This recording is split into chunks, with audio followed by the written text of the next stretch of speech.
from the rising.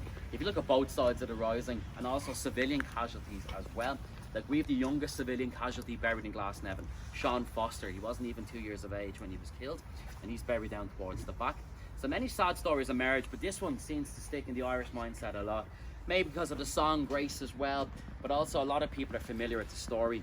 Joseph was arrested following the rising in 1916. He fought in the General Post Office and held within Commandum Jail. Now, Grace, Gifford and Joseph are due to be married. Brigadier General Lowe, who Patrick here surrendered to, organised that Grace and Joseph are to be married within the chapel of Commandum Jail. So Grace arrived up at Commandum Jail. She had to purchase the rings in a jewellery shop in Grafton Street in Dublin, made her way to Commandum, where she met Joseph within the chapel. Now, he was standing there accompanied with a priest and a couple of prison officers, and he was in handcuffs as well. They were married within the chapel, quite quickly done. Grace was sent away, sent home, while Joseph was brought back to his cell. But later on in the early hours of the morning, she would return to Commandum to spend a couple of minutes with her husband.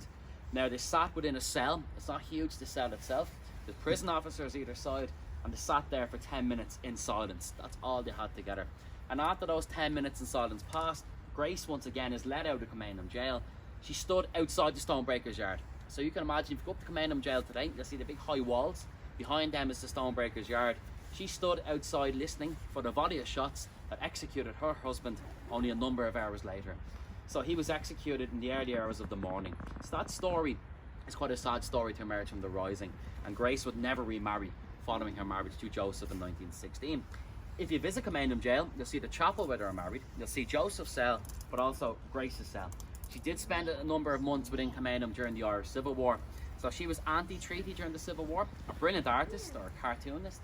And because she drew all this propaganda for the anti-treaty side, criticising the Free State and the pro-treaty side, she got herself in a spot or bother and spent a couple of months in Commandum.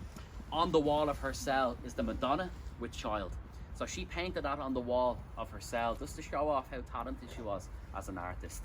But it's definitely one of the saddest stories to emerge from the rising. Only yards away from where Grace is laid to rest is her sister. Now, her sister is buried in the Republican plot. Her sister married Thomas MacDonagh. He too was executed following the rising. Her sister but died the following year as a result of drowning. So within 1 year, Grace had lost her sister, her close friend Thomas MacDonagh, and her own husband, Joseph Plunkett. She passed away in 1955. She was 67 years of age, and she's buried here alongside Joseph's members of the family. So next time you hear the song Grace, feel free to sing. If there's any singers among us, no problem at all. Don't ask me to sing, honestly, it's terrible.